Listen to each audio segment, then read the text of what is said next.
and Culture, or as it is known, ELLET, E-L-L-E-T. I would like to welcome you to the first online regional meetup for this year on the topic Policies and Strategic Framework to Leverage Sustainable Cultural Tourism over Mass Tourism.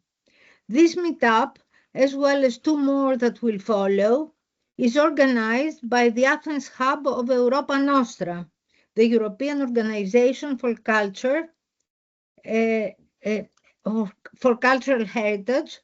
As you know, Europa Nostra aims, among other things, to promote a shared understanding regarding the protection and safeguarding of cultural heritage, also in regions and countries outside the European Union, and specifically in Southeastern Europe and its neighboring countries, namely Albania, Serbia, Bosnia and Herzegovina, Kosovo, North Macedonia, Bulgaria, Greece, Montenegro, Turkey, Georgia, and Armenia. The Athens Hub has the task to bring together all these countries with the same common goal, the protection of cultural heritage. Let me introduce myself. I'm Betty Hadjinikolaou, lawyer, ex-president of the Greek National Tourism Organization, and now president of the Council for Institutional Framework of our society, ELLET. The event will begin with a brief welcome address by the president of the Hellenic Society for the Environment and Culture, Mrs. Lydia Kara, followed by a short introductory presentation by Mrs. Eleni Maistru, Professor Emerita at the School of Architecture of the National Technical University of Athens and President of the Societies of Our Societies, Council for Architectural Heritage. Mrs. Kara, you have the floor. Thank you. Good afternoon to everybody. It's a great joy for all of us to welcome you in this get-together from not just Greece, but many other places. And for those of you who don't know much about Elniketeria, let me just say that it's an organization that is active in the field of protection of heritage and environment for over 50 years, and that it has, through the work of thousands of people all those years, it has managed to save a lot of important things in our country, you know, like the area of Plaka, like the Delphic landscape, or Marathon, and various other things. It's also very involved in education. It has a program called SOS, which gives the opportunity to collective efforts to, if something is in danger in their area, to apply to Elniketeria for assistance. And depending on how serious the problem is, then it is dealt with. It has also it's very involved in mobilizing public opinion, and if something is really at risk, then it will take the final step of going to court. And we've reached the stage of having one very important cases that now we have a request from all over the country just to even to give our name to a case. But of course, to give your name, you have to study it to make sure you what they're asking is correct, and you know. So we have very close contact for many years with Europa Nostra, and that's why they've asked us to become the hub of Athens. And we are very happy that the last 2 years, where the hub has been in function, we have created strong links with equivalent efforts and organizations in the countries of Southeastern Europe, Turkey, and the Caucasus. So this year they have asked us to study and present the issues of tourism. And tourism now is an issue in many historic cities throughout Europe. What has happened is that the number of tourists traveling up to now, it was Europeans and rich Americans. Now, every continent has citizens who want to travel, and the tourists have multiplied. And they, guess what? They all want areas which have beautiful heritage. They don't go to areas that destroy them, are not particularly interesting. So it's these areas in Europe which get all the pressure of tourism. So we're going to have a number of Zooms like this and end up with a major conference at the end of autumn on really where Europe should be going on this issue of tourism, how to protect from over-tourism, how to strengthen sustainable tourism. What is sustainable tourism? Anyway, I want to thank very much all those who took the trouble to present presentations today, like Mrs. Colonia, Bruno Castro, and Francisco Milan, and Mary Ziraki, Vasilis Gimissis, Manos Vouyoukas, and of course the Eleni Maestru, and of course Betty Hadzi-Nicolaou, who is one of her hats is expert on tourism. She was ex-president of the Tourist Organization of Greece, and she will coordinate today. And we're coming on a day where the issue is very hot in Greece. Gave a much publicized interview to The Guardian that Athens is really overwhelmed by over-tourism and cannot cope anymore. And others who argue that it's not really an issue. So it's coming on a day when this issue is really hot in the media. Thank you so much, and a very creative get-together today. Thank you. Thank you to the President of the Hellenic Society for the Environment and Culture, Mrs. Karas. I would like now to invite Mrs. Maestru to deliver a short introductory presentation. Mrs. Maestru?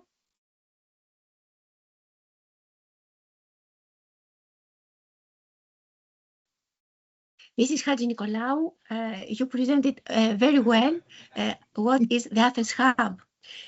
From my part, I would like to thank very much all of you that you joined us today to discuss an issue that is very important for many European nations.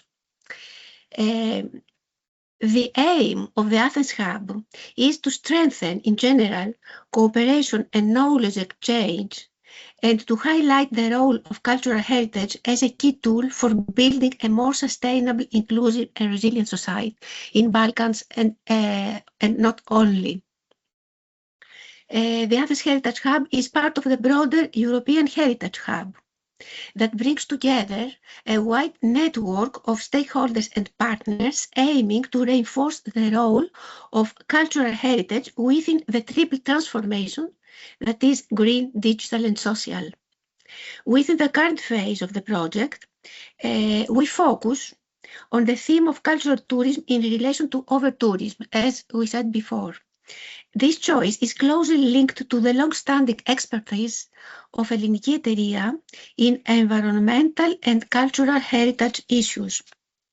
The activities we are implementing, including today's meeting, the next 2 online meetups, and also a conference that we are planning for October on over-tourism and climate resilience, that aim to explore different dimensions of this topic. Finally, I would like to thank very much the Europa Nostra team and all our partners for their excellent collaboration and the important work being carried out within the Hub. And also, I want to thank all of you being with us today, and of course, our speakers, whom we are very much look forward to hearing. Thank you, Professor Maestru. As I told you before, Mrs. Maestru is a Professor Emerita of the National Technical University of Athens. Now, we have today three specific themes. For the first theme, which is European and International Framework for Cultural Tourism, we have three speakers. Mrs. Sofia Vierinou Kolonia, Professor Emerita of the Department of Spatial Planning and Regional Development, School of Architecture, National Technical University of Athens, and President of the ICOMOS, Greece. Mr. Bruno Castro, Policy Officer for Tourism at the European Commission, Directorate General for Mobility and Transport, and Mr. Francisco Millán Mon, Member of the European Parliament in the European People's Party Group. Mr. Millán Mon has sent us a video message, so we will not see him, but we will see his message. Now we will continue with Mrs. Sofia Vierinou Kolonia. Please, Mrs. Kolonia, take the floor. Thank you, Mrs. Hadjinicolaou. I'm very pleased to be with you today, and I would like to thank you all very much for this invitation, because the topic is very important and very interesting. So I will speak you about cultural tourism, but from the point of view of the non-governmental organization, International Council of Monuments and Sites, ICOMOS, which is the advisor for the heritage in UNESCO. So, the concept of cultural tourism has been used by several international organizations since 1945, the World Bank, UNESCO, the International Council of Monuments and Sites, ICOMOS, the World Tourism Organization, the European Union and Council of Europe, and so many others. Cultural tourism has become a key issue in development theories, drawing on the changing meanings and values associated with the concepts of culture and heritage. Although its definition has evolved over time, cultural tourism is still presented as good tourism, a force for doing good, for doing well, an alternative to mass tourism. Cultural tourism, whether sustainable, responsible, or solidarity-based, embodies an ideal form of global mobility. Thus, the question remains, what role does the concept of cultural tourism ultimately play today from a sustainable perspective? During the International Seminar on Tourism and Contemporary Humanism in Brussels, 1976, it was acknowledged that tourism is a growing, irreversible phenomenon with both positive and negative consequences. In fact, it was predicted that tourism growth trends would place undue pressure on areas of natural and cultural interest. At the proposal of ICOMOS, 18 governmental and non-governmental international organizations drafted and signed the Charter on Cultural Tourism. Cultural tourism is defined at the time as a distinct alternative form of tourism, whose primary purpose is the discovery of monuments and sites, and whose goal is the protection of tangible and intangible heritage from the impacts of unregulated tourism development.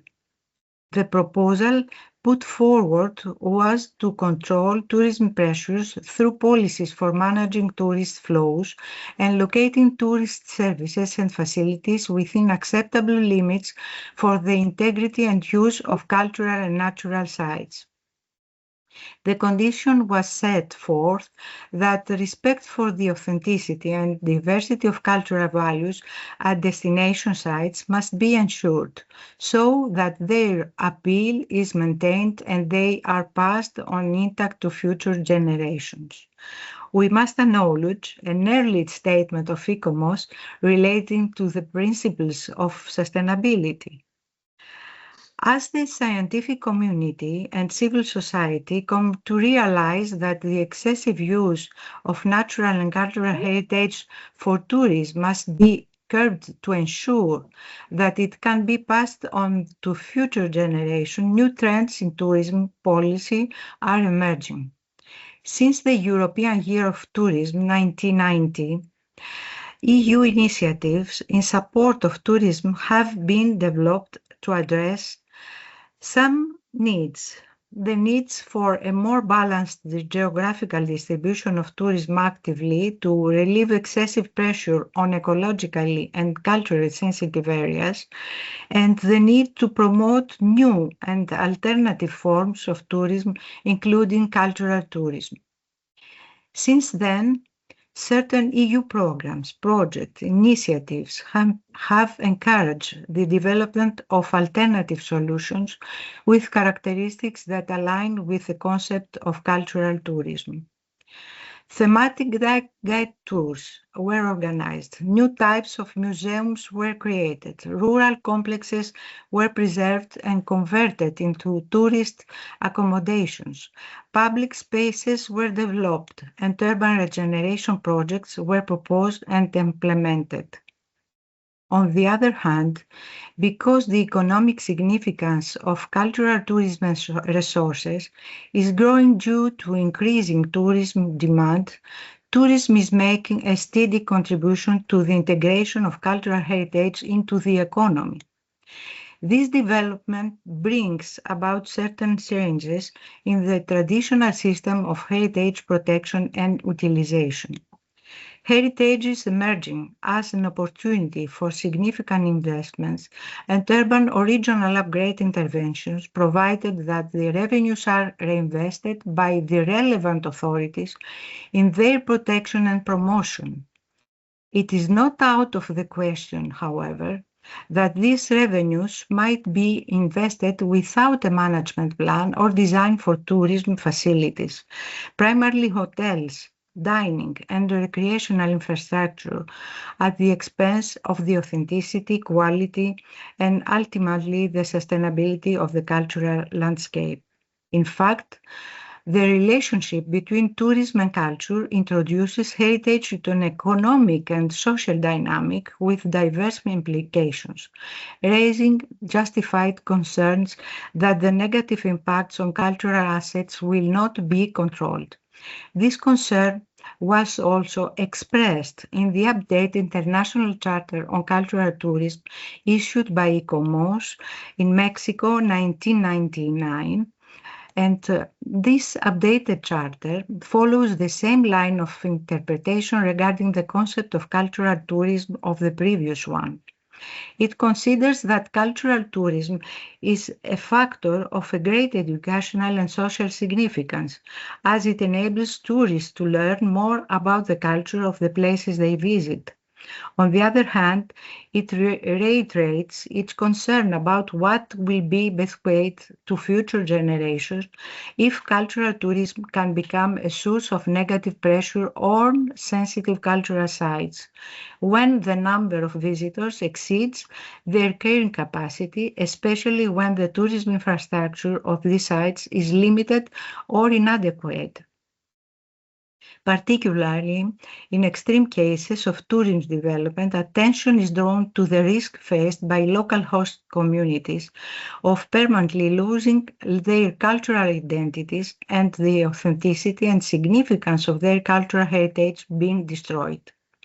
From the early statement of the principle of sustainability in tourism in 1976, the ICOMOS 1999 Charter aligns clearly with the principle of the Charter on Sustainable Tourism 1995, which calls for tourism to be ecologically compatible and economically viable, ethically and socially acceptable, respectful of and mindful of the fragile balances of the cultural and natural environments, and finally promoting alternative forms of tourism such as cultural tourism combined with nature-based and ecological tourism.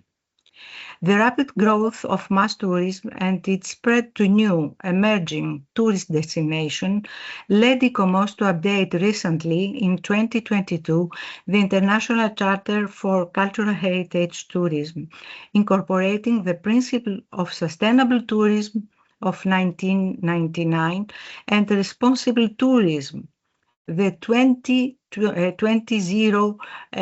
Cape Town Declaration on Responsible Tourism in Destination. Responsible tourism emphasizes the responsibility of local stakeholders in destination areas to take initiatives towards sustainability, calling for accountability across the three pillars: economy, society, environment. The updated charter is guiding cultural heritage and tourism management in supporting the Sustainable Development Goals, 2030 Agenda, and climate action policies. It shifts the focus to regenerative tourism instead of over-tourism and climate resilience, providing principles for responsible tourism planning, protection of cultural heritage and community rights. It emphasizes a people-centered approach with the active participation of local communities in governance and promotes stakeholders' collaboration. It recommends strengthening the resilience of local communities following health crises and conflicts, as well as protecting living cultural heritage, both tangible and intangible. Allow me to conclude my brief address following ICOMOS principle as an NGO. The call for sustainable and responsible tourism is more relevant than ever, especially for small communities that are sensitive in terms of their natural and cultural environment. Issues such as the protection of local culture, the regulation of the commercialization of cultural goods, ensuring cultural diversity, and the demand for local community participation in decisions regarding the management of cultural heritage must be placed at the center of the discussion and the formulation of each strategic plan. But the most important thing is to ensure that mechanisms are placed that will allow local communities not only to participate in decision making, but also to determine the nature, scope, and economic, cultural, and ecological constraints necessary to mitigate the negative impacts of tourism. Thank you very much. Thank you, Professor Colonia. Now the next speaker is Mr. Bruno Castro, who is having a tight and uncertain schedule because of his work in the commission. So he asked us, if he's not here, to go on with the next speaker, and his presentation, he has allowed us to share it with you, so we will share it to everybody who's here. Okay, so is Mr. Castro here? We can go to the next speaker, who is Mr. Francisco Millán Mon, member of the European Parliament, whom we thank warmly for his contribution. He has sent us a video message, and we will see it right now.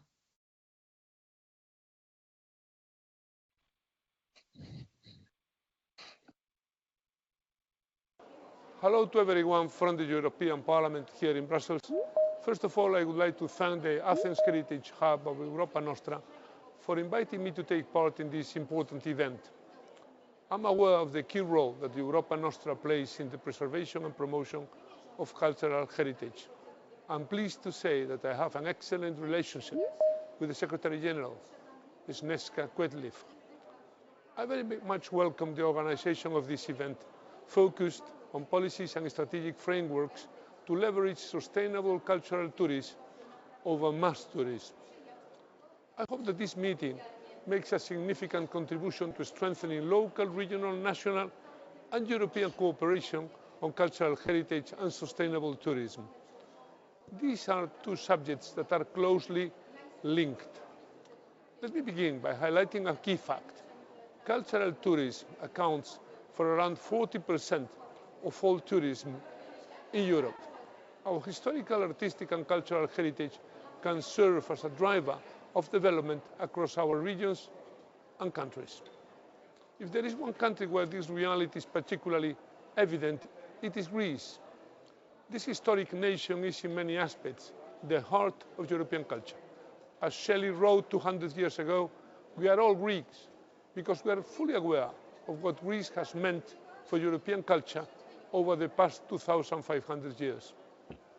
Dear friends, here in the European Parliament, there is an intergroup on European cultural heritage, ways of St. James and other European cultural groups, which I have the honor to chair and which has been active for the past 17 years. Composed of members from different political groups and nationalities, we have worked to highlight the value of heritage, cultural roots and sustainable tourism, and also cultural diplomacy. And in this regard, I want to emphasize that this year marks 15 years of Greece being member of the large partial agreement on cultural roots of the Council of Europe. Greece is crossed by 18 European cultural routes, including emblematic itineraries such as the Phoenicians route, Iter Vitis, the Impressionism routes, the European routes of historic gardens, the Cyril and Methodius route, the Aeneas route, the historic coffees route, and the St. Francis Ways, among others. Cultural routes are a testimony to the vast cultural heritage of European countries. Europe has the richest cultural heritage in the world, with more UNESCO-recognized sites than any other continent. We must preserve it, not only for its intrinsic value, but also because it carries significant economic, social, and touristic potential. In many small towns and rural areas of Europe, the preservation and promotion of heritage can generate new economic momentum through cultural tourism rather than mass sand and beach tourism. Ladies and gentlemen, dear friends, within the European Parliament, our intergroup works actively to safeguard and promote cultural heritage, driving resolutions and policy initiatives. Allow me to refer, for example, to some elements of the European Parliament's resolution adopted in December 2022 on the implementation of the new European Agenda for Culture and the European Strategy for International and Cultural Relations.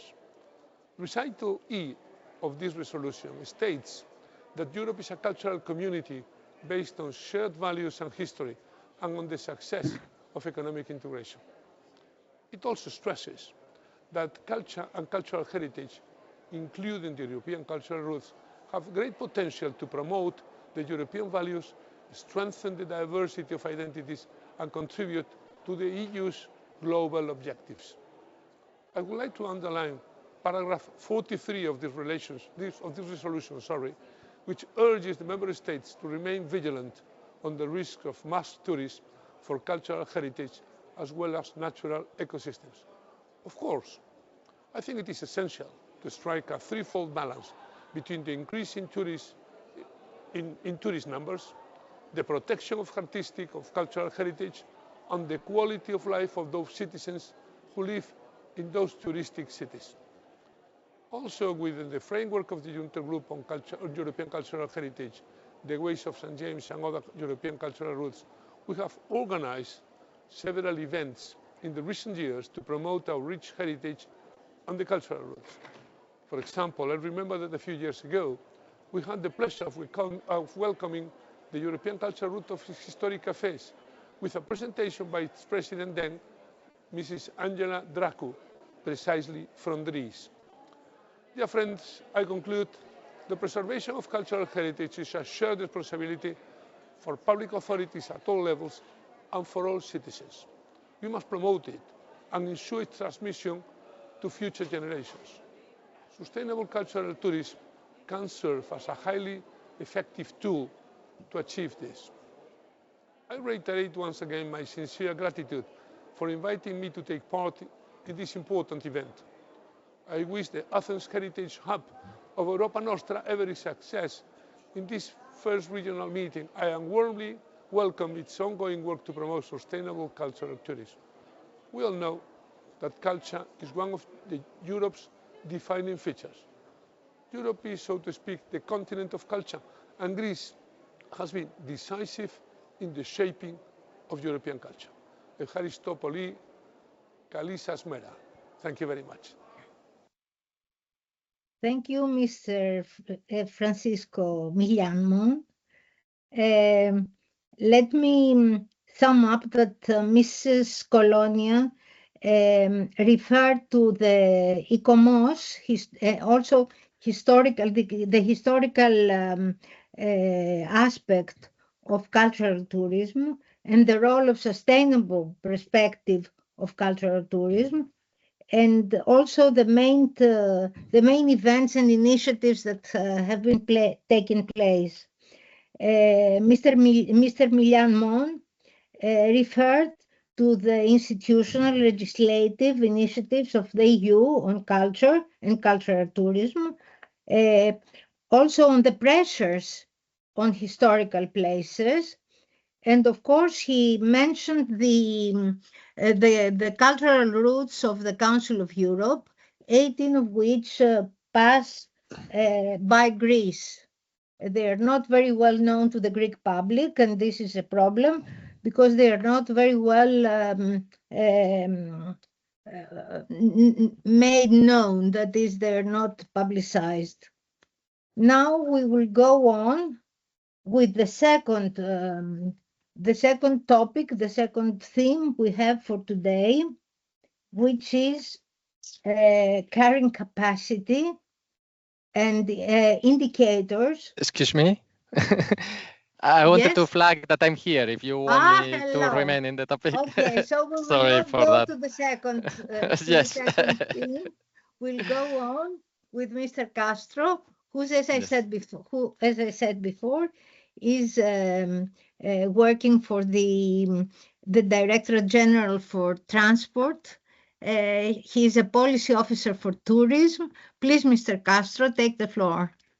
Yes, thank you. And sorry for this surprise. I'm actually now in the corridors of the council in Brussels, and that's why I had to leave the meeting to participate. I'm happy to stay with you, but I cannot listen to all the presentations. We are currently discussing council conclusions on sustainable tourism. So this is something that goes in line with my presentation that I will start sharing now some slides. So as I'm going to speak about the legal or institutional setting for EU cultural tourism, so I can tell you that now there is some council conclusions. It's a formal document where member states ask or demand the Commission to act on some points on sustainable tourism. So this will come soon in the next months. There will be also this similar document, Council conclusions, so member states asking the Commission and other member states and institutions and the Parliament to act on sport tourism. So it's not something on cultural tourism this time, but there will be mentions probably to cultural tourism from the institutional point of view. So there is some demand from member state on the European institutions to act. If you can see my slides, and now I go into a topic. Well, the European Union doesn't have competence on tourism, direct competence, so it's the member states, the regions, the municipalities, but we can complement or we can complement the action, notably with projects, with funding, with exchanges of best practices, or setting some guidelines. So non-binding, non-compulsory, but we can help all the actors to exchange ideas, best practices, and to have some kind of political guiding or orientation towards what we want to do, that in this case is sustainable tourism. But we regulate also indirectly other aspects to tourism in the fields where we do have competence, like mobility and transport, climate, short-term rentals,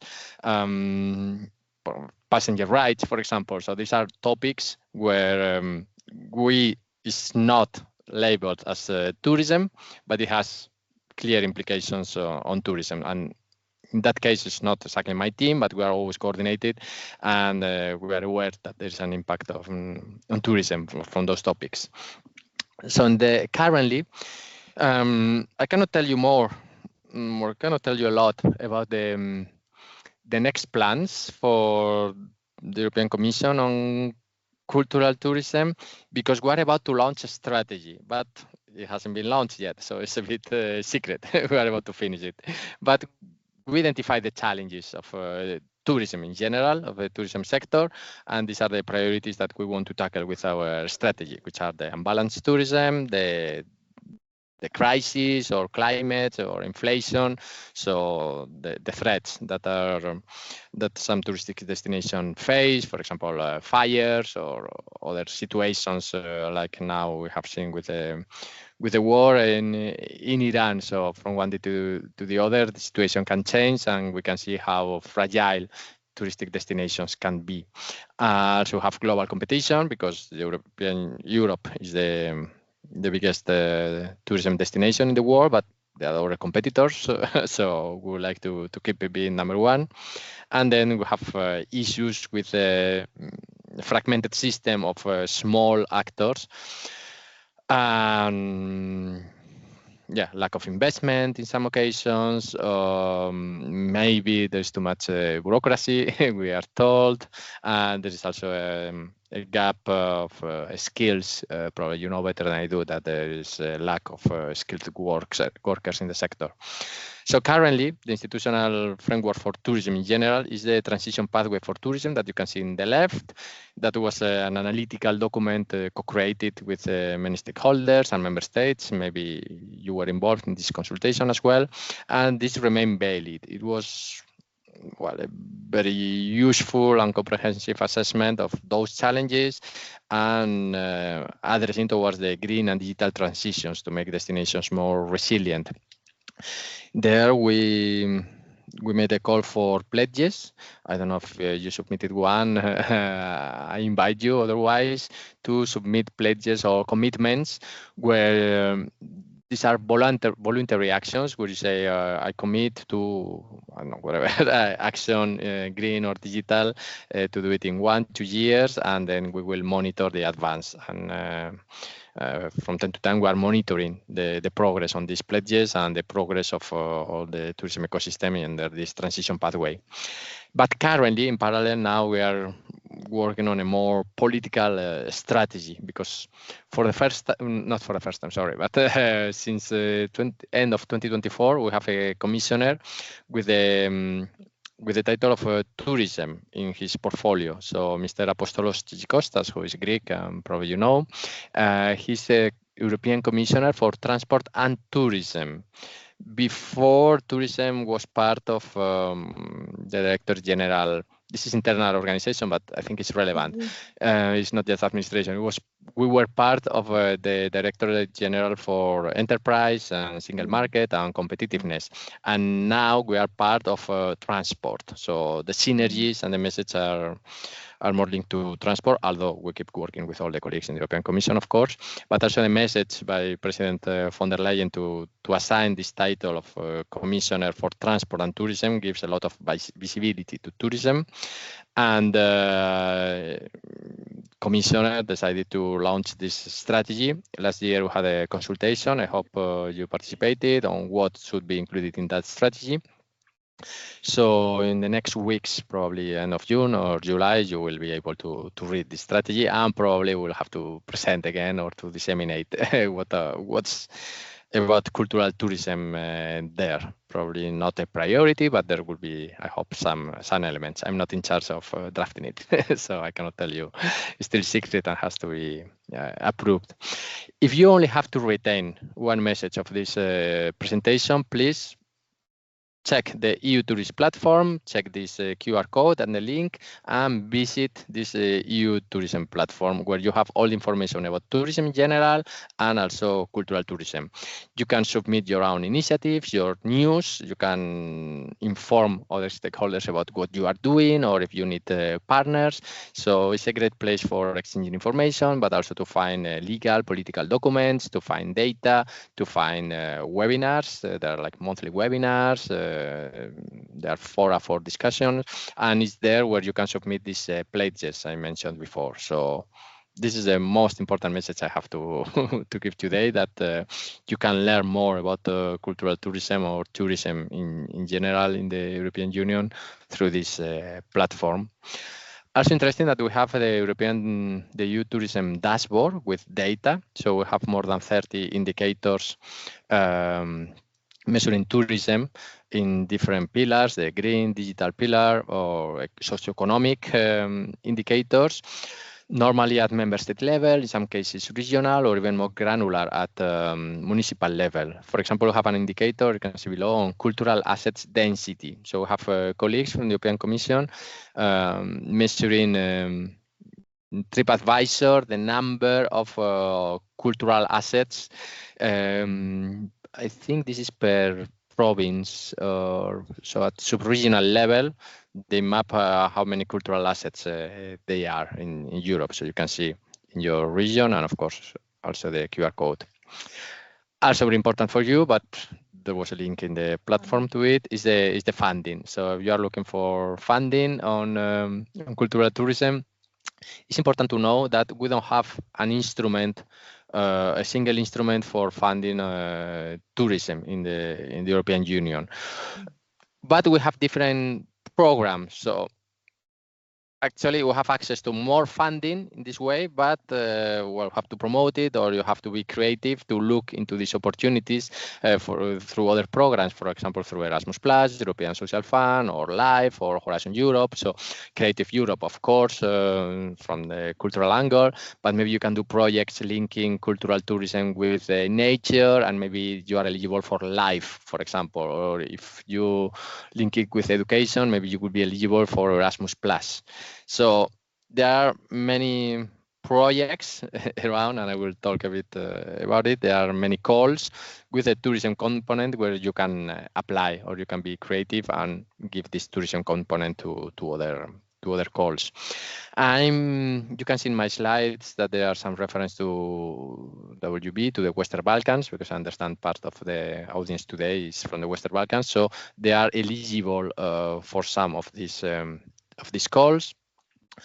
But please visit this guide where we give more details about what type of instruments and possibilities are available for funding. But for example, you can already prepare on cultural tourism. You have 1 year to prepare for 2 Horizon Europe calls, so focusing on research, but with the topic of sustainable cultural tourism or crafting routes to circular economy.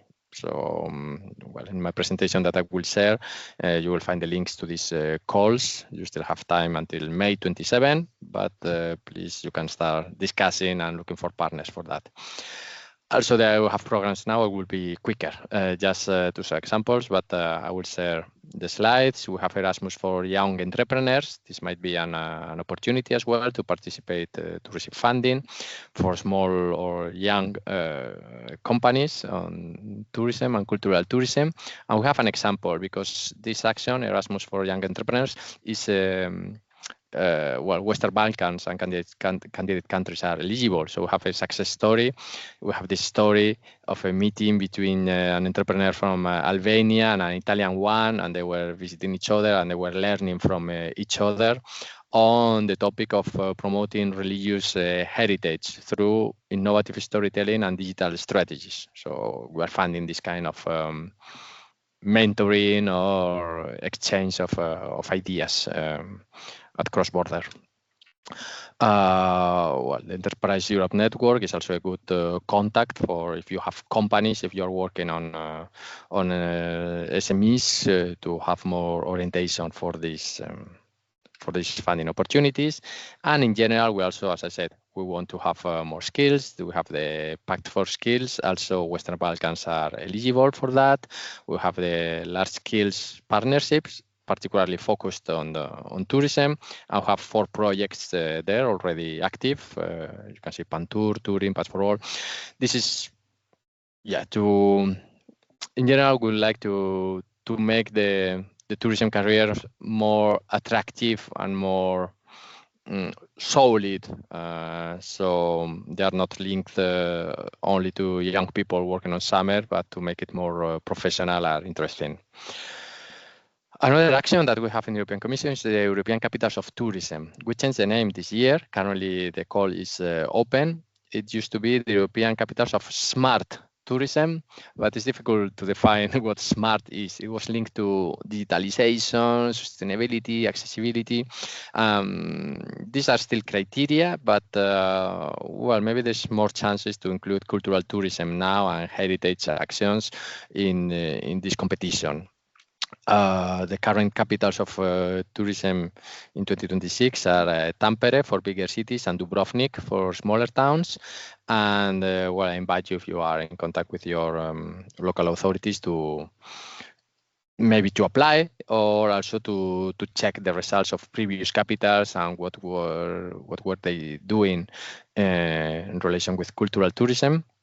And also, we're trying to enhance our synergies with the European Capitals of Culture, because, of course, in the Capitals of Tourism, there's an element of culture. In the Capitals of Culture, there's an element of tourism, and then they receive new flows of visitors. So we're trying to cooperate with them, and also maybe to include the tourism criteria in the selection of the European Capitals of Culture. We have other specific projects. I'm not going into detail, but there are a couple of projects ongoing, probably for you interested in the sustainable EU tourism destinations, but also the last one, a promotion of handicraft products and support of craftsmen. So this is as well about keeping heritage and making culture sustainable, also well linked to skills. So to revitalize the economy through the survival of traditional crafts. This is a project which just started, so it's the same I'm mentioning. It's called Craft Tour, and this might be interesting for you because we are giving the funding to this project, Craft Tour, and they will distribute part of this funding in micro grants, like 5,000 euros, to specific proposals for artisans in Italy, Greece, Spain, Bulgaria, Finland, Estonia. Actually, everybody is eligible. So if you are from other countries, you can also apply, but there is a focus on these countries because the partners come from these countries. So please take a look in this QR code because this is brand new, started last week. The calls are not yet open, but it's important that you are aware of these possibilities about artisans. There were other projects, and this is just an examples. I'm about to finish, but for you to be aware that, for example, under Horizon, there were several projects, 6 EU-funded projects on these topics of craftsmanship, and after they finished these 6 projects, they gathered in one cluster because they want to continue working on the same topic, and they realized that it's good for them to work together in the same topic. So I invite you as well to check the website of Craft Tour, and maybe you will find interesting opportunities or information. I'm very happy that after we finished our funding, it was not actually ours from my team, it was from Horizon and Erasmus Plus. but the funding was over, but they want to continue working on the topic, and they even got in contact with other consortia. So that's a very good message for the sustainability and continuity of our funding and the projects. And probably you are aware, but otherwise it's very important for you to check Interreg Euromed Sustainable Tourism calls. We had I don't know how many projects working on sustainable tourism. In particular, few of them working, you can see below, just selected 2 examples, but we have more on museums and cultural institutions or heritage resilience to climate change. So I invite you as well to check this website. You have the QR code on sustainable tourism funded through another instrument, which is named Interreg. We also have another project as well named In Situ about, this is not directly tourism, but it has a tourism component about innovation and cultural and creative industries in rural areas. I think that was the last one. Yes. So that was there were just a few examples for you to see that there are possibilities to obtain funding for very useful projects and that they can continue in time, and to align with the political guidelines that we are about to issue. But I can tell you that we are interested and we will continue being interested in working on cultural and sustainable tourism. Thank you very much. And I'm sorry because I cannot remain for the discussion, but I have a colleague there that they will tell me. Thank you. Just a few moments. Mm-hmm. As your presentation was very, very interesting, but it is very difficult to remember everything. Yes. We will profit from your kindness to be able to share it with everybody. Of course. Yes, yes. I prepared it with that objective. Okay. So, Mr. Castro, thank you, Mr. Castro. Thank you very much. Mr. Bye-bye. Castro spoke to us about the complementary role of the EU, about programs, projects, measures, policies deriving from the common policies of the EU, affecting tourism, but not a policy in itself. He gave us hints about funding, about specific products that are connected with culture, so they are also connected with cultural tourism. And I think that if we take the presentation, it will be very helpful for us to see what happens in the EU and how we can profit of it. Now, I will ask Mrs. Mary Ziraki to take the floor for the second theme. The second theme, as I told you, is carrying capacity indicators. Mrs. Mary Ziraki is a spatial and urban planner responsible for spatial planning in our society, ELET. And then I will give the floor to Mrs. Vasilis Gimissis, architect, spatial and urban planner also. So, Mrs. Ziraki, you have the floor.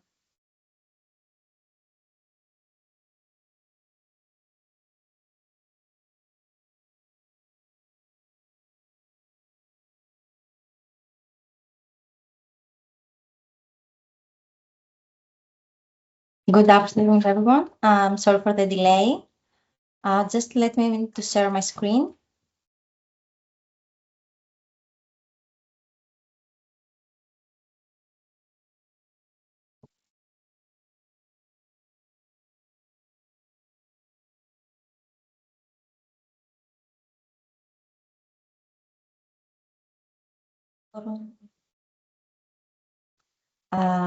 Can you see the presentation, or is it very small?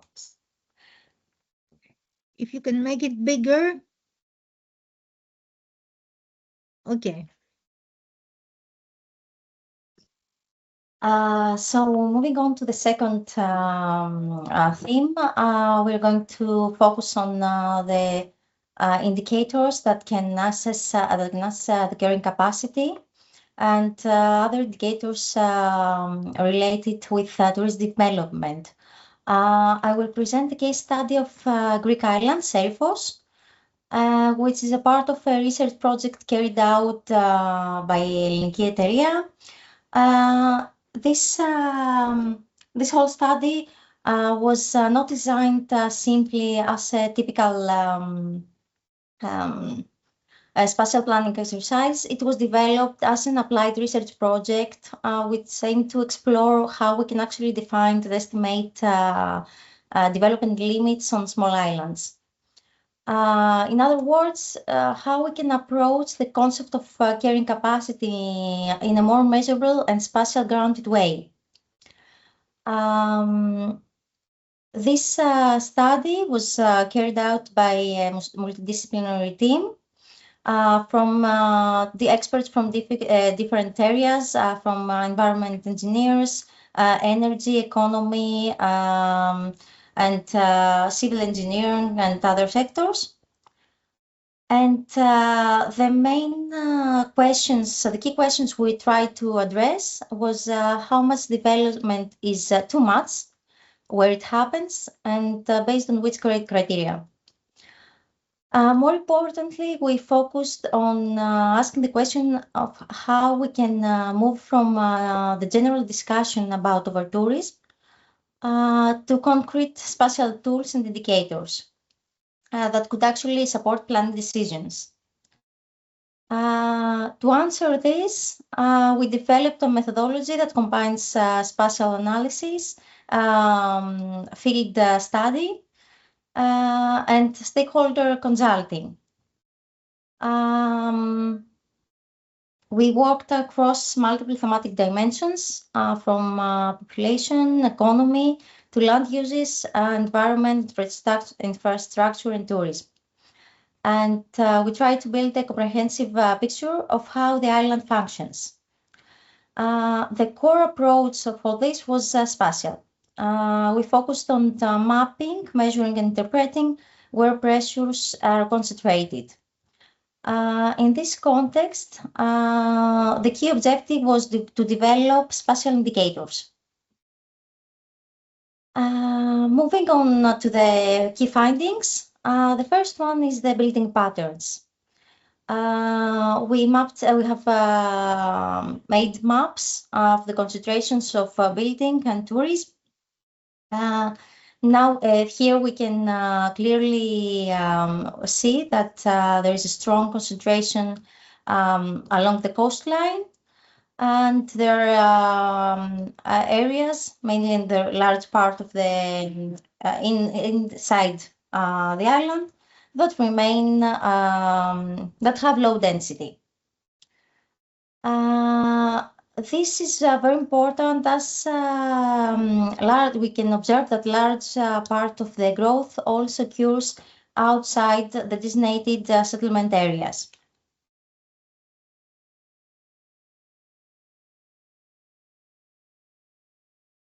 Sorry. Here we can see how the building is evolved from throughout the years, from 2003 to 2025. If we see here, the most important result, the most important finding is that 43% of all construction is occurring outside the urban plans.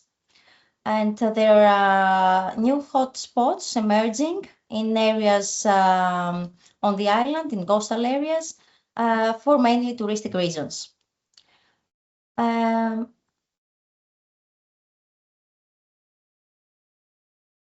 When we zoom in at the settlement level, we see different dynamics. Some settlements are expanding compactly, others are more dispersed.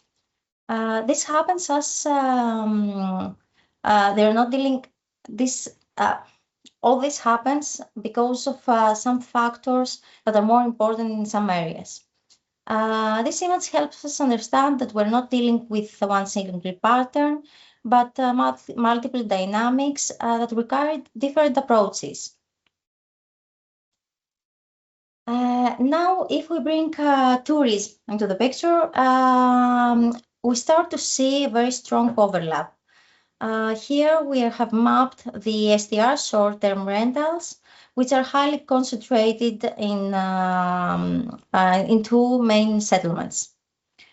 There are also secondary clusters forming, and this overlays with the new building activity in the last years.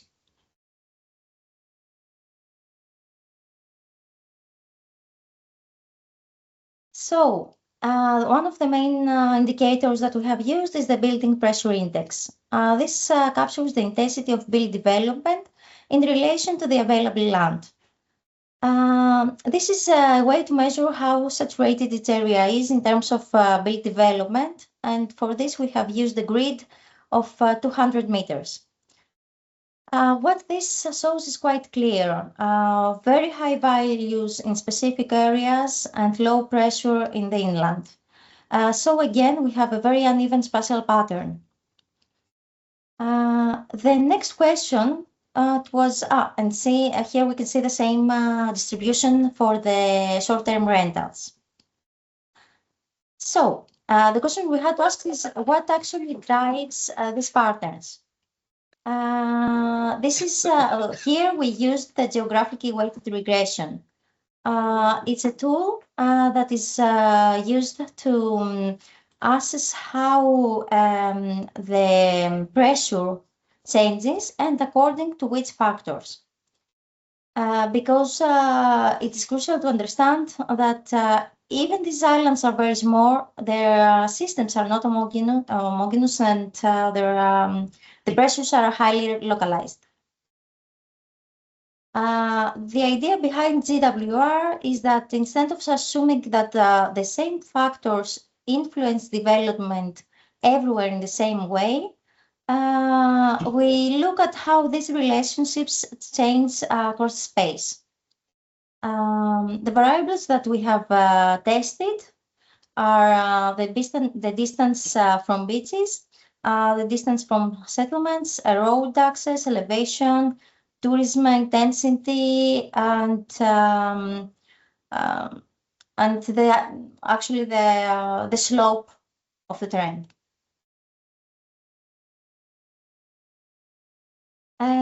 What that model shows is the pressures are strongly concentrated in the coastal zones, and this confirms that factors like accessibility, tourism activity, and proximity to the sea play a major role.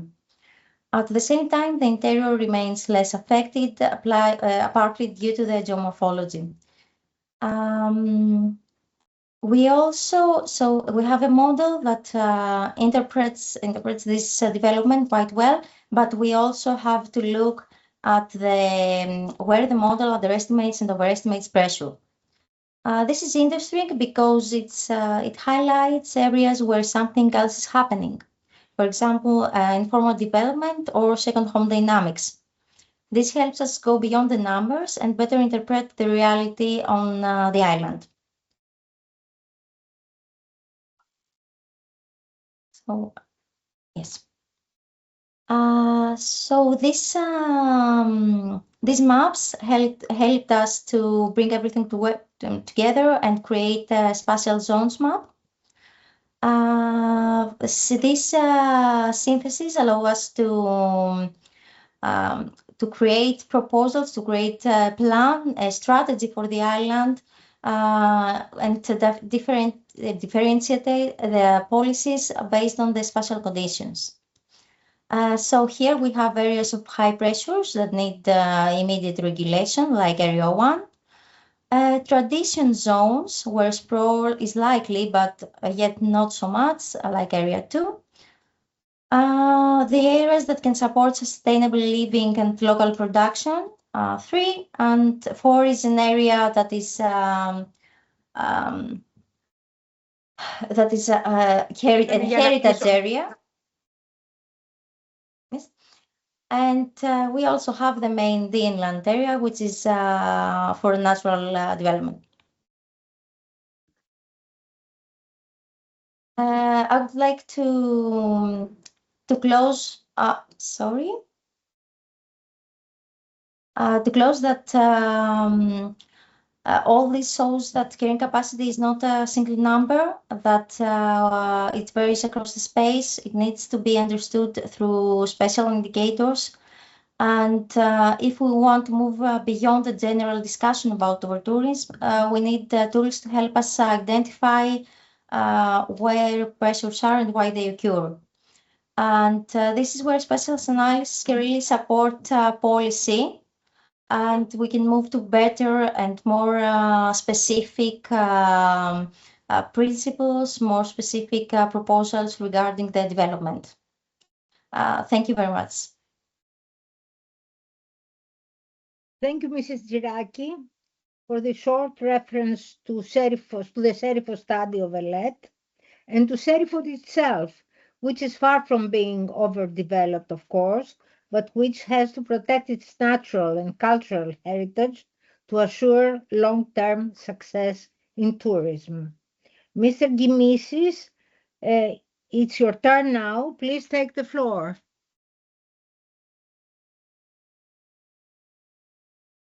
Thank you, Ms. Hadjinicolaou. Good afternoon to everybody. First of all, I would like to take the opportunity to thank the Athens Heritage Hub and ELET, and Mrs. Karas, Maestro Hadjinicolaou, and European Heritage Club and Europa Nostra for the opportunity to participate in this extremely important workshop on the way culture could mitigate the negative effects of over-tourism. I am an architect, urban and regional planner, and vice president of Institutional Framework Council in ELET, and director of Gimis and Associates Planning Consultants. At my firm, we focused on measuring and understanding the phenomenon of over-tourism in Athens through an extensive carrying capacity study for the municipality of Athens that we completed in 2024 with 2023 data that was updated with tourist figures data for 2024 and 2025. The study was conducted by myself as coordinator and Thanasis Kouretas, Dimitris Lioumis, and Dimitra Plastara, all planners in our office.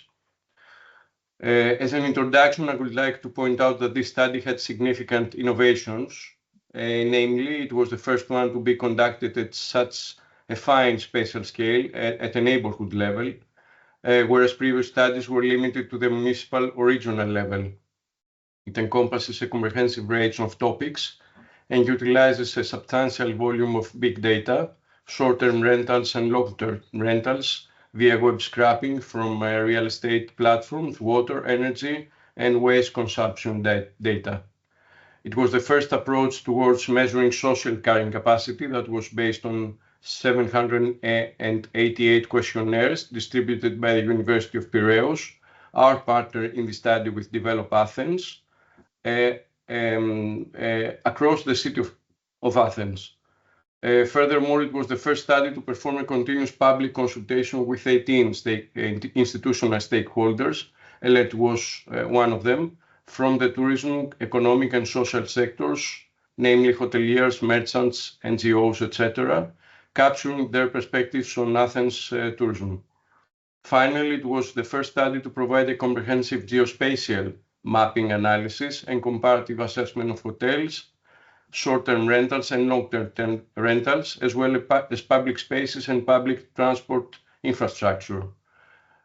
Moreover, its methodological approach and results have been widely accepted by key stakeholders, scholars, and the local community, whereas its data and conclusions have been presented in articles internationally, namely Le Monde and more recently in The Guardian. I will now try to share. Sorry.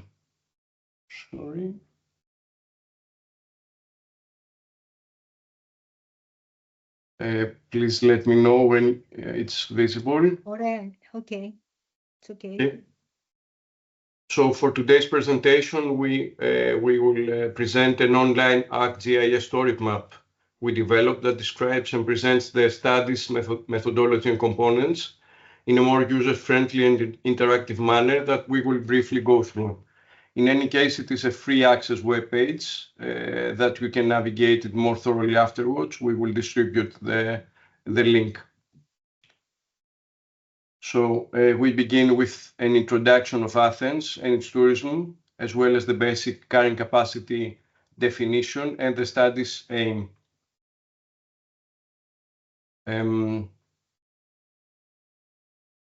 So we move to methodology, where one can see.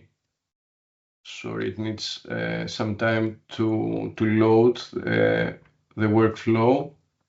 Yes, it's visible.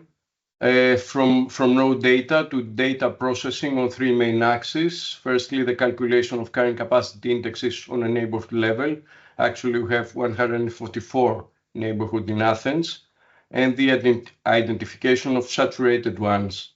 Secondly, a long-term rentals analysis of data harvested through web scraping from real estate platforms. And thirdly, complementary spatial analysis such as correlations of tourist areas with mass transit stations, parks, special land uses, etc.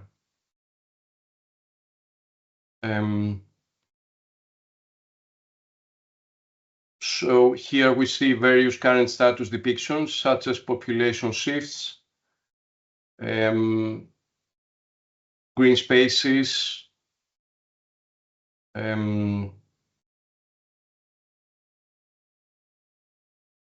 buildings, build areas, urban atlas land uses, and the legal framework, actually planning restrictions. I specifically want to point out that 8 of Athens neighborhoods are regulated by special land use and restrictions decrees that limit tourist development.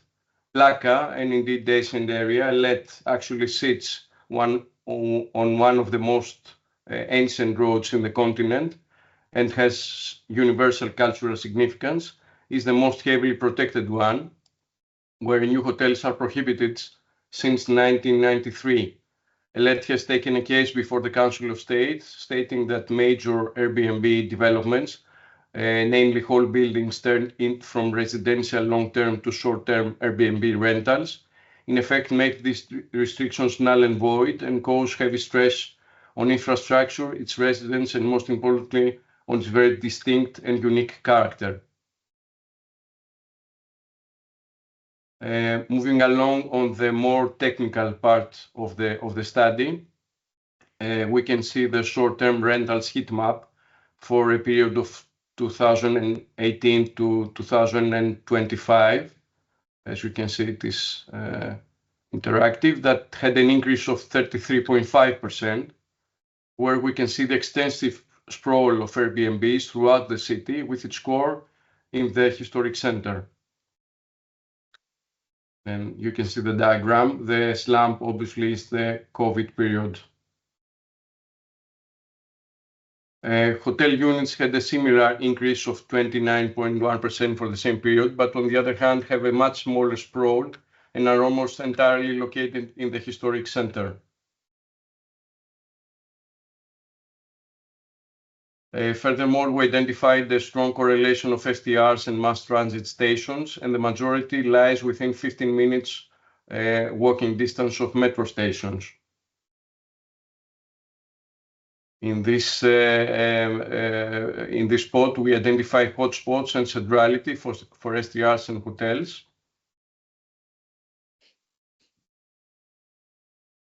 This is the centrality estimation. However, a quite revealing statistic is the relationship between STRs and hotels' number of beds and units that has risen from 1.29 to 1.74 bed of STR for every one of hotels for the period of 2018 to 2025, and from 19.53 to 28.61 units of STR for every hotel for the same period. Here we see long-term rental prices, with the most expensive in the center, areas like Kolonaki, Makrigianni, and Elysia, and the cheapest in the northern areas of Agios Eleftherios, Platia Amerikis, etc.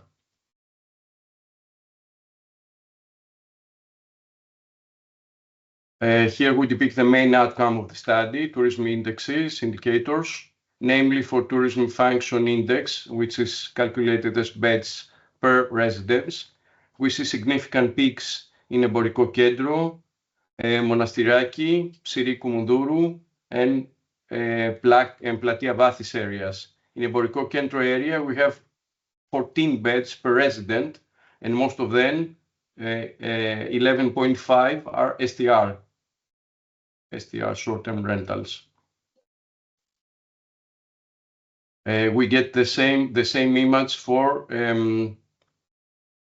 for tourism concentration index, beds buildings were the highest. Sorry, this is the previous one. Yeah, this one.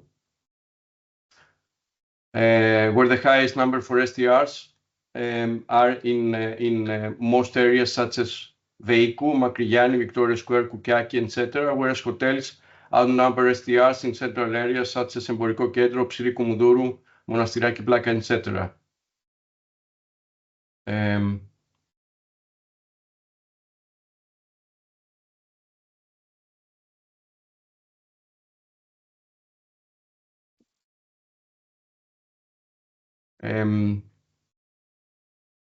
We see the highest numbers in tourism intensity index, tourists per residence in the same central areas such as Emboriko Kedro, where we get 700 tourists per permanent resident per year, and Psyri Koumoudourou with 260 and Monastiraki Plaka with 200. Moving on, we see the local tourism specialization index that measures the degree of local specialization of each neighborhood by comparing its share at the municipal district level and at the municipality level. This index yields 19 central neighborhoods with very high tourism presence, on the right for hotels and STRs, and on the left combined.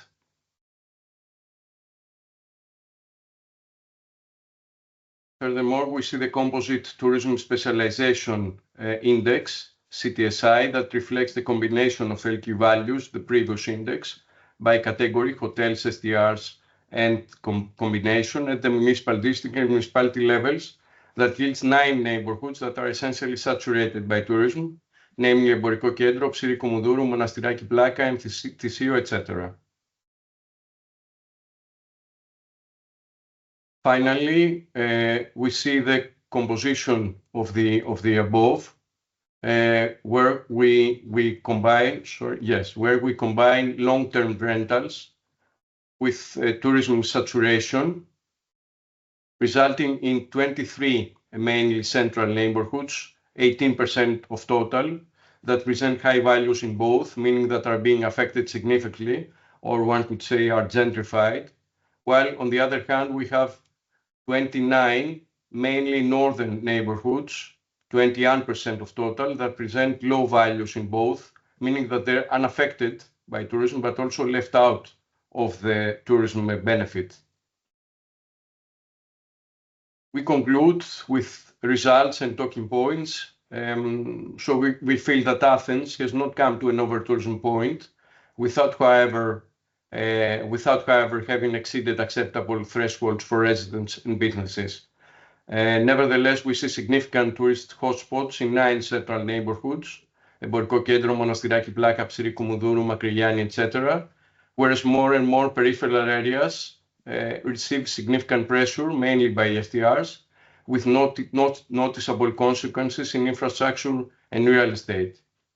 All in all, Athens is now a distinguished city break destination that functions as such for 365 days for the whole year, experiencing a continuous stress without any periods of calmness, without exceeding acceptable thresholds, though. Finally, we feel that the next step to further enhance the studies analysis and get a better and more precise image of the city's functions is to add more data, namely traffic loads, F&Bs, air and sound pollution, etc., and vacant residencies, since one needs to examine its correlation with high rental prices versus the impact of STRs on high rental prices. Cultural facilities and resources of Athens data would also be a great asset to the study, since on the one hand are the main attractors of Athens, and on the other hand they are dispersed throughout the city, especially on a metropolitan level, so one could use them in order to direct tourism in neglected neighborhoods, thus mitigating tourism peaks and stress, and share its benefits in a more just way. In essence, we feel that studies such as this should be commissioned systematically in order to function as precious tools for the administration in order to manage tourism in a more sustainable way. Thank you very much. Thank you, Mr. Gimisis, for giving us such a good idea on methodology and results of this study for the carrying capacity of Athens. It's a unique study because it was not done before, never before. The local demos, the demos of Athens, yes, has tried to approach what happens in the city in terms of numbers and also in terms of quality of tourism. Anyway, we all know that Athens is changing. Now we will proceed with the third and last theme for today, networking, knowledge exchange, and funding opportunity, with Mr. Manos Voujoukas, Secretary General, European Cultural Tourism Network, ECTN. Please, Mr. Voujoukas, take the floor.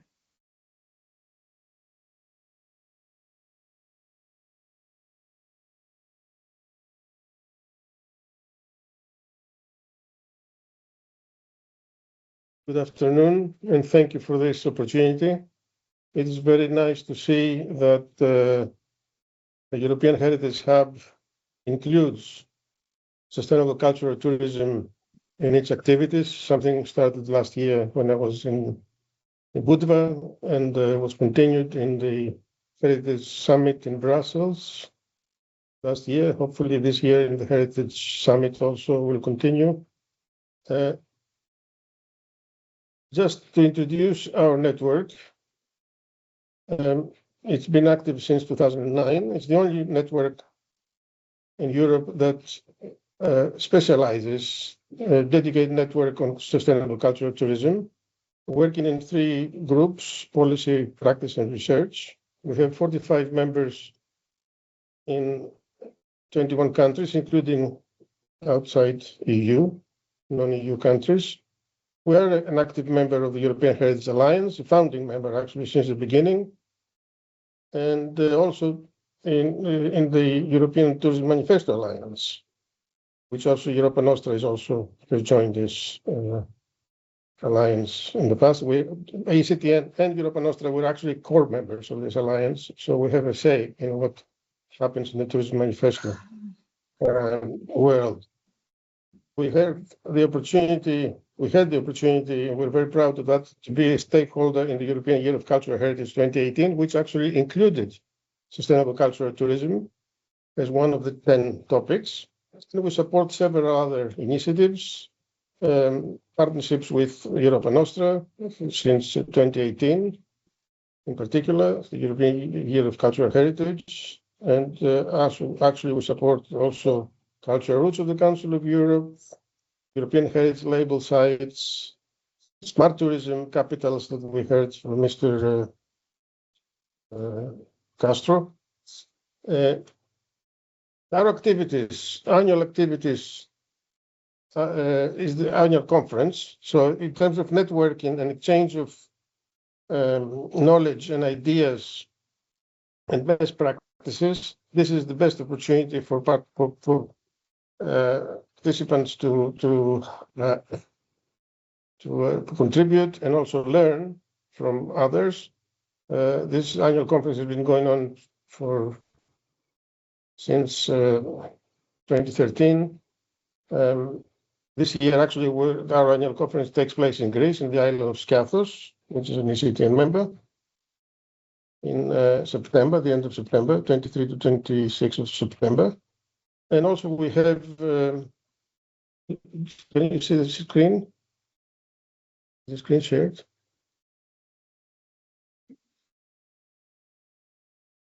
Also, we have the annual awards, Sustainable Cultural Tourism Destination Awards, since 2018 with Europa Nostra and others.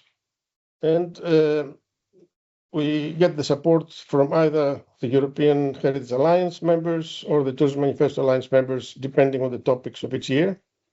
This year we have actually, the topic is about the tourism strategy that is forthcoming. It will be published in June, and the Cultural Compass that was already published last November, which includes cultural tourism which we are very happy to say, and also contributed to these consultations that we heard also from Mr. Castro.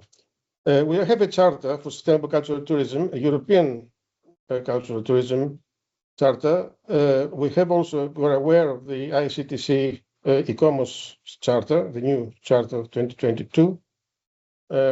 This is since 2014. We had the major update. We had an update in 2018, European Year of Cultural Heritage. We're going to have another update, a major update this year after 12 years. Now, in terms of definitions, for sustainable cultural tourism, we adopt the definition that was proposed, and it is very well documented in the European Commission DG Act report of Open Method of Coordination 2019, coordinated by Anne Grady, which is one of our honorary members. And this is the definition. And the definition of sustainable tourism, we follow, of course, the UN Tourism, formerly UN WTO definition.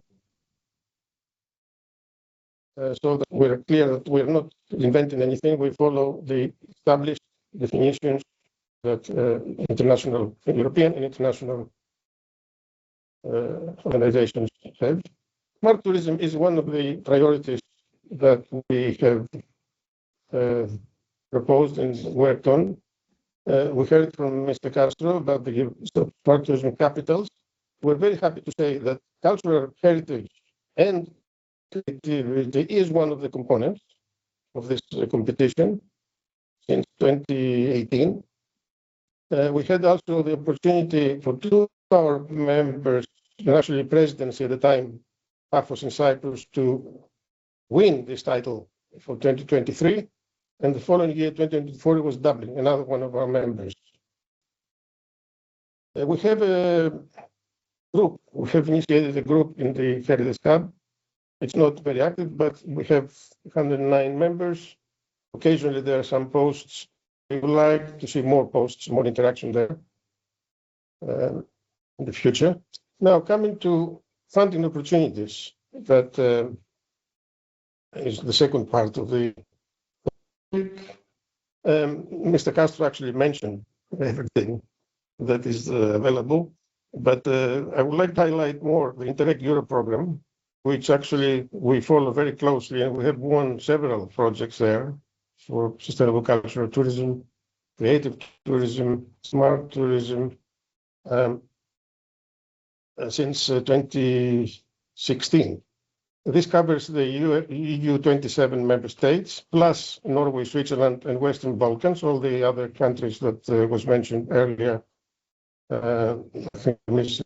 Karas, Serbia, Montenegro, Albania, also Moldova and Ukraine are also eligible for this. It's 30 countries, 35 countries participate in this program. We have also the regional Interreg programs, cross-border, like Greece, Bulgaria, Italy, France, and so on, but also the regional programs, Euromed, I think also Mr. Castro mentioned, the Baltic Sea region, and the NextMed, which is the cooperation with the Mediterranean countries of the North and Middle East. Horizon Europe is a big program, as you probably know, for research. There is the call in 2027. Mr. Castro mentioned the first future Europe in sustainable cultural tourism, big opportunity there. There have been previously in Horizon 2020 program, the previous programming period, there have been 6 or 7 projects with very adequate funding. Some 20 million was spent on these research projects on exclusively on cultural tourism, with big universities there, destinations and case studies. All this is available. It's a very big resource of knowledge that unfortunately has not been exploited as far as should be. We had in our 2023 conference, we had these 6 projects presenting. All these facilities are available, the resources, the results, the deliverables, still valid, very valid, and different aspects of cultural tourism, regional, urban, at the most areas. Single market program, COSME, also mentioned by Mr. Castro, is to support particularly small medium enterprises active in this currently. Erasmus Plus has several opportunities. We're not so active there recently. Europe have sustainable cultural tourism priority. We haven't seen much of that, but it is there, and hopefully will be included in a project program Creative Europe, the Agora EU. We have to make sure that cultural tourism is included in the Agora EU. And hopefully, perhaps something that we're all waiting to hear is if there will be a new program in the next programming period exclusively and dedicated to tourism. And I know that Mr. Costas, the Commissioner for Tourism and Transport, has indicated in the past recently that such opportunity may be secured in the next financial framework. And we all have to support this and make the right noises to European Union institutions to include this, to support this initiative. There has never been an exclusive dedicated program for tourism in the past. Tourism is there in several other programs like we have seen here, and Mr. Castro mentioned. As a result of the previous Horizon 2020, Coordinated Support Action, we were active in one particular project, which resulted in a digital hub. And the results, this has webinars, forum, podcasts, and best practices for tourism, but also cultural heritage, management, and technology. And this is all available still, and still actually very useful. It ended a year ago, 2 years ago, 2024.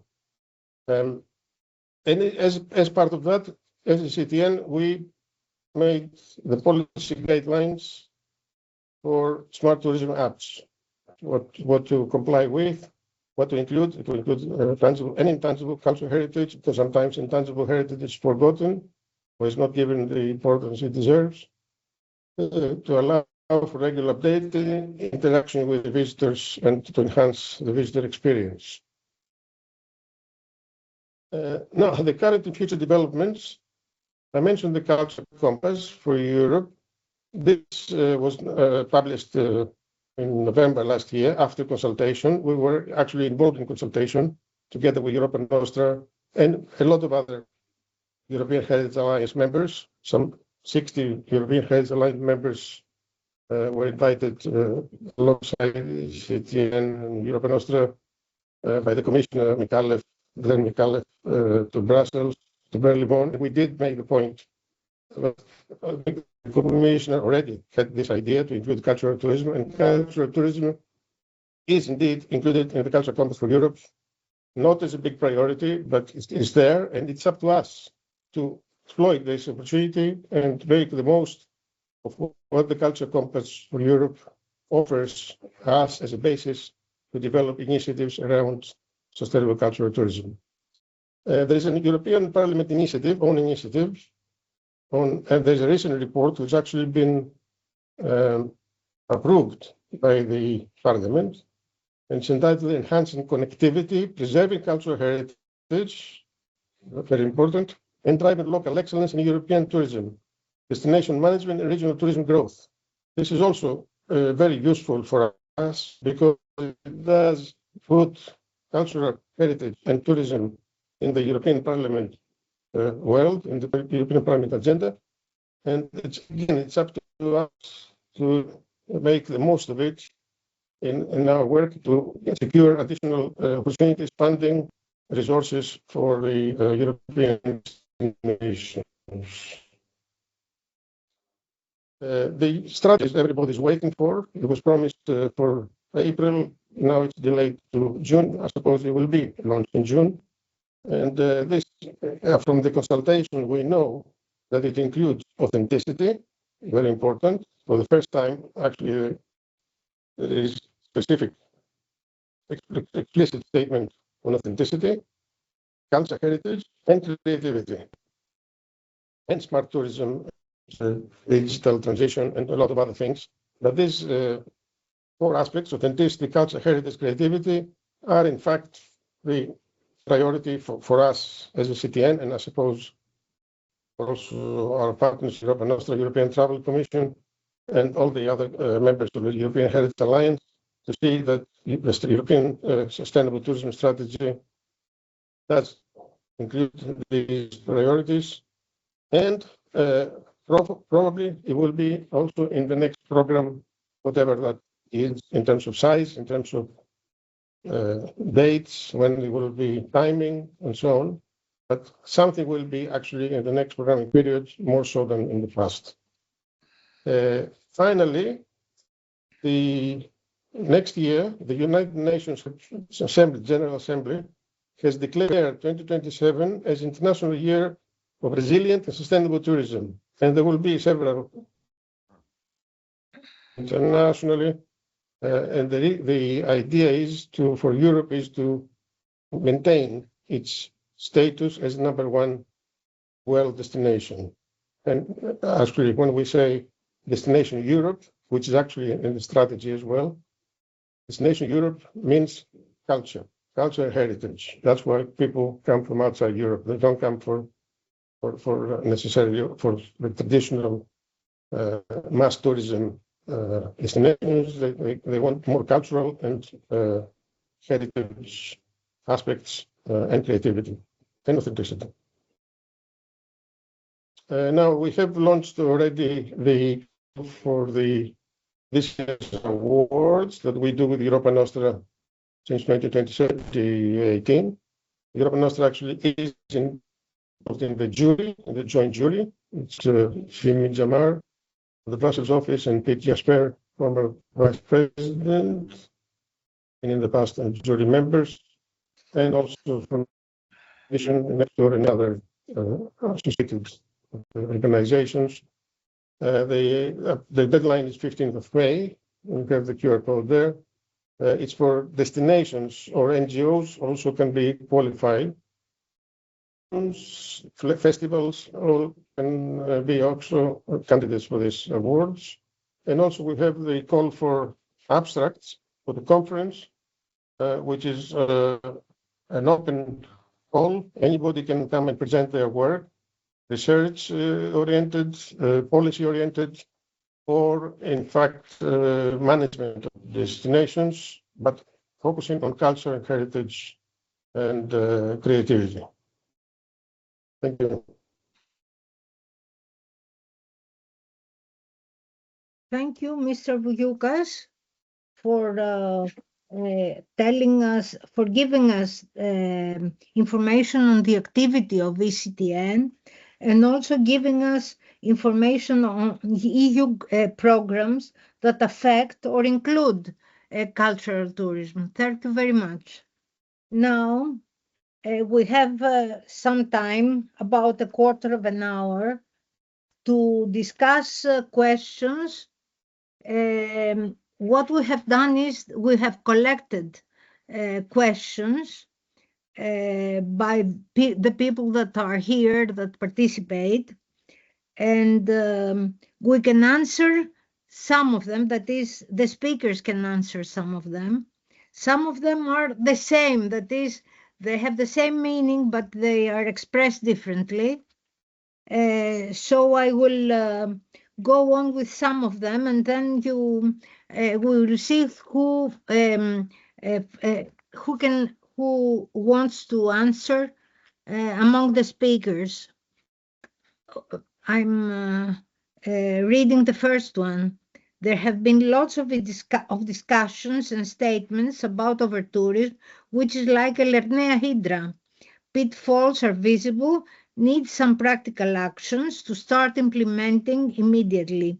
What are you addressing? This is the current meeting. Are there grassroots initiatives for small communities and neighborhoods to start working on? And I go on with the second because it's relevant. How can we address the problem of government-backed escasez that prioritize massive tourist unsustainable developments downgrading environmental protection, and resilience of natural and cultural heritage. Who could answer?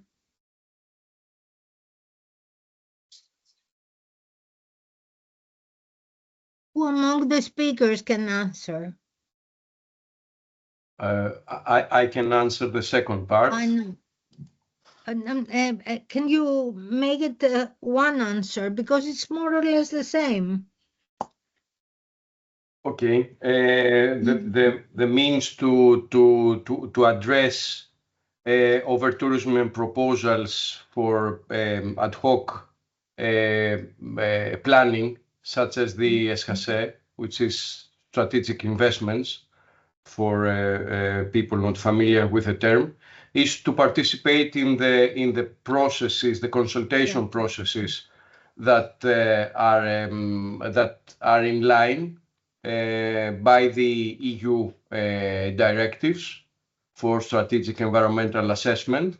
And actually, this is the only way to do so for NGOs and major organizations, because if, for instance, ELET does not take part in the public consultation of the strategic environmental assessment, then a petition for the annulment of the presidential decree would be deemed not fit, because the Council of State will say that you should have said you should have raised your concerns in a very precise way during the consultation.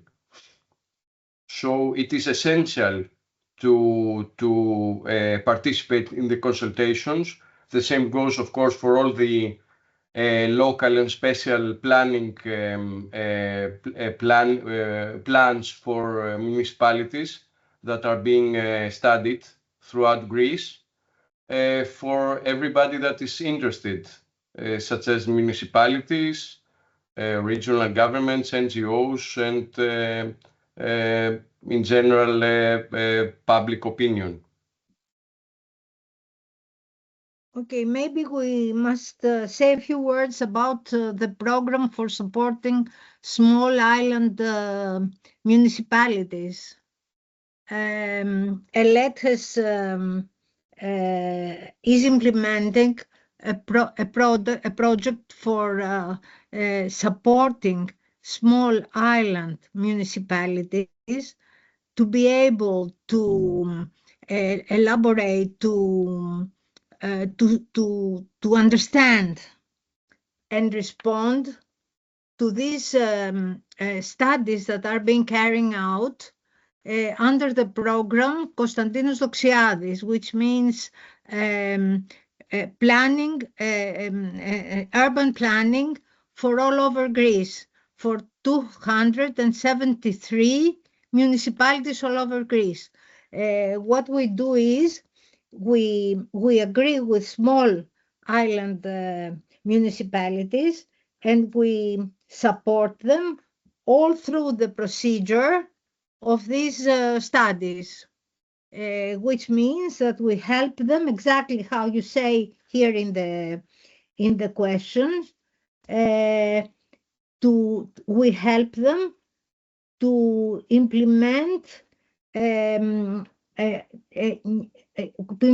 measures against not only over tourism, but also against tourism which is not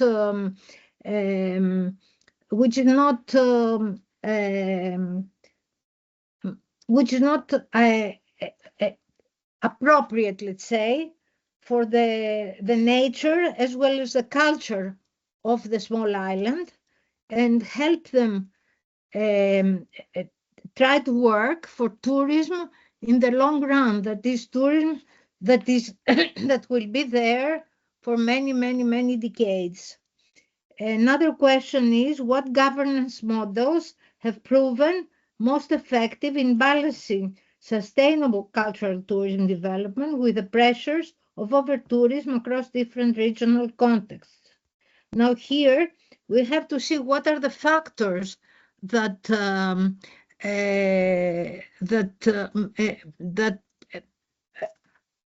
that give us this over-tourism effect. For instance, in places like Santorini, Mykonos, also in Corfu, the factor is big cruise ships of thousands of people coming to the port in the same time. Now here we have even Greece has taken maybe not so early, but anyway, taken some measures, like for instance the slots for cruise ships. They cannot come together. There is also a tax to pay for getting out of the cruise ship, which is 20 euros for the high season for Santorini and Mykonos. In Corfu, where they also where over-tourism is cultural, because what they want to see is the old town of Corfu, which is a UNESCO UNESCO town. Also, they have applied these slots for cruise ships. Now, for instance, in places like the Acropolis, where we had cultural over-tourism, because over-tourism can be also cultural, they have, you can have a program for managing the flows. You can manage the flows so that they don't all come together in the same time. And of course, they cannot profit of what they see. They cannot they cannot be satisfied of what they see because the conditions are not the perfect ones. I think all the other questions are more or less the same. If we have not answered some of them, please let us know so we will do it in written, because we have your emails and we know who asked each question, so we can, if you want, we can answer it in written. Thank you very much. Betty, yes. It was very good what you asked and what you explained. But I think that some of these questions are just, they have no answer, but they just describe what happens nowadays. For example, the question, to what extent do the pursuit of profit maximization without long-term planning and limited environmental, it describes exactly what happens. Yes, exactly. And it is what we fight to see what we will do with that. We fight that. So maybe all questions have no answer, but this is exactly what we need when we go to small islands to help them evaluate studies for urban planning. Maybe there is another question. Could I just add something here? Excuse me? Could I just add something to? Could I just add something to the point you made? Yes, please. Yes, of course. Smart tourism. This is where smart tourism solutions can help, because you can do all this crowd management by slots. You can do promotion of outermost destinations to disperse the demand from the over-tourism destinations to the hinterland, to smaller destinations, to museums, to festivals, to give the information to the visitor online as it actually they're looking for other things, for other activities to do. You can do all this, which actually 10 years ago it was not so easy. But now we have the technology.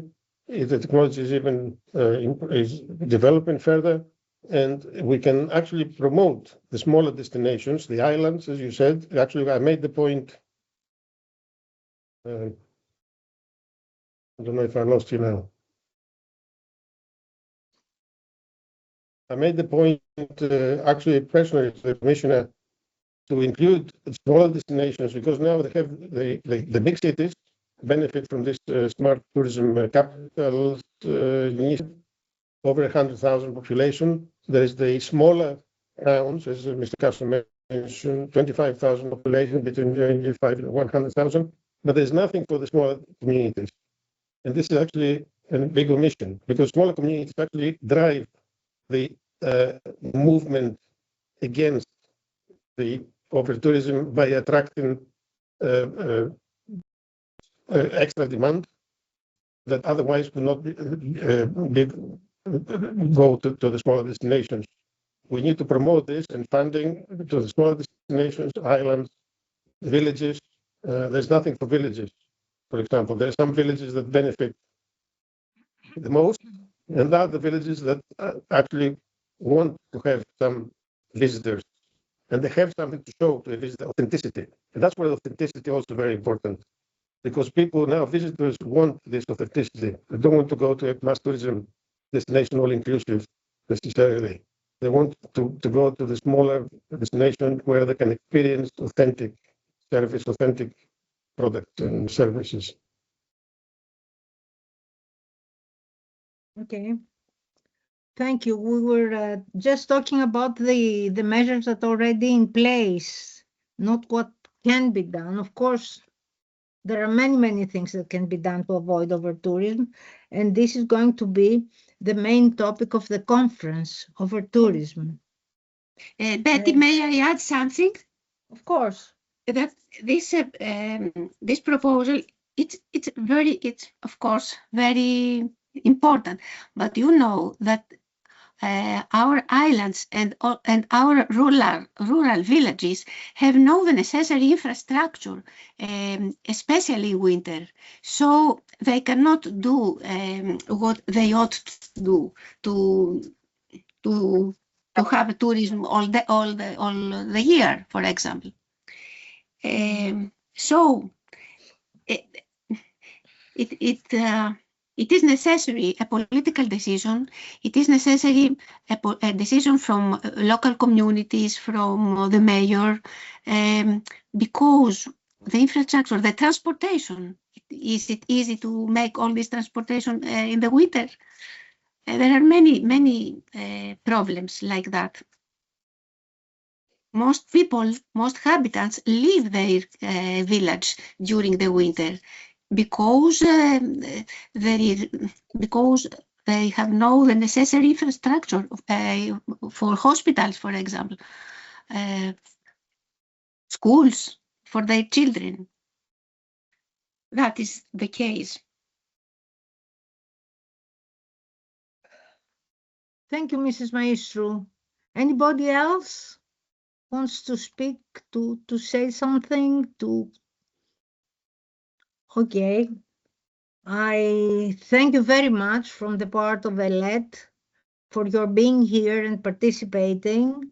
And we hope to see you at the next meetup, which will take place in June. We will let you know as soon as possible so that you know when and what it is about. Thank you very much. Thank you very much, Betty. Thank you.